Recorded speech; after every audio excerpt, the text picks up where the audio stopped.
Hey, it's me, Ate Namnam. So, quick room tour naman tayo guys sa binook namin sa Airbnb dito sa Pico de Laurel located sa Nasugbu, Batangas. So, 11 packs kami dito guys and malaking unit na kinuha namin. 3 room siya. Hi guys! So, tour ko kayo dito sa Airbnb na ina namin sa Pico de Laurel guys. Yan, hi! Ako yan. And, nagdala kami ng cart para pagdating namin sa beach. At merong dining room dito guys. Ay, dining table. At ayan, nakita nyo, nagpapasirko-sirko na yung mama ko at lola ko doon. Tapos, merong counter area. Pwede kang kumain dyan. Yung kitchen. So, ito mga dala na namin to. May lutuan. Ayan. Ito may lutuan. May rice cooker. May microwave. Merong sink.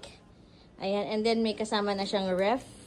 Okay, may kasama na siyang ref pero wala siyang kasamang laman. At ayun, mga lemon dew.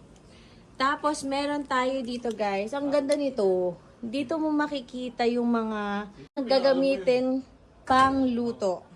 Ayan guys, so eto yung lagayan nila. Gusto ko rin ito. Para siyang lagayan ng mga, akala ko nahihila. Pero mas maganda siguro yan kung nahihila yan. To yung mga panluto. So may malaki pa dun guys. Pwede kaming magluto na malaki.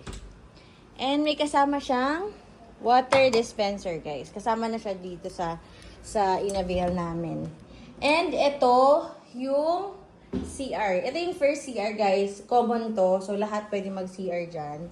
Pero maganda kasi katabi lang ito ng isang first room. So, papakita ko sa inyo yung first room.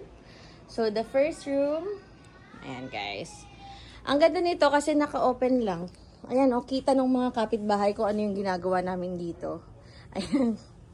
So, meron ding, ayan, kita naman din yung road sa other side. Malaki yung room na to. At meron pang vanity mirror.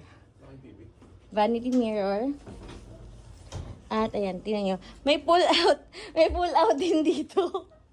And cabinet dyan. Yan. Meron na rin siyang aircon. So, kasyang-kasya. Maraming pwedeng ilagay dyan. Ilagay tao yan.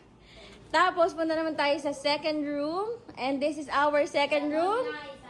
So, this is our second room, guys. Tingnan niyo, sobrang ganda ng kwarto na to. Alam mo, gustong-gusto ko talaga to eh. Kaya lang nga, nakipagpalit yung mama ko. So, kahit na gustong-gusto ko, wala akong magawa. Kasi guys, tingnan man, kitang-kita niyo yung view. Ayan oh. Di ba? Ano masasabi mo? Maganda, di ba? Toyo ka kasi. Toyo, mana sa'yo. Toyo ka. Kita mo yung lake dyan. Ayan, sobrang ganda guys. Sobrang ganda. Kita mo yung mountains.